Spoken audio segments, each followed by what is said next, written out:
Hi friends, இன்னைக்கு Tom அப்படின்ற வார்த்தைக்கு தமிழில் என்ன சொல்லுவாங்கன்னு பார்க்கலாம்.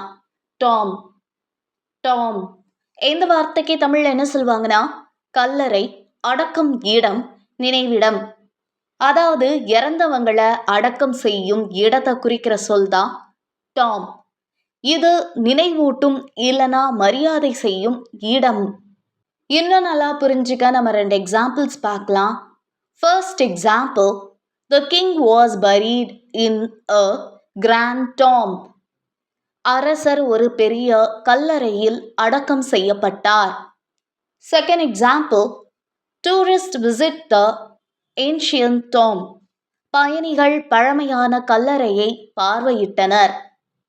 எனக்கு நம்ம டாம் அப்படின்ற வார்த்தைக்கு தமிழில் என்ன சொல்லுவாங்கன்னு பார்த்தோம். இனி இன்னொரு வீடியோவில் வேற ஒரு வார்த்தைக்கு தமிழில் என்ன சொல்லுவாங்கன்னு பார்க்கலாம். அது வரைக்கும் பாய்.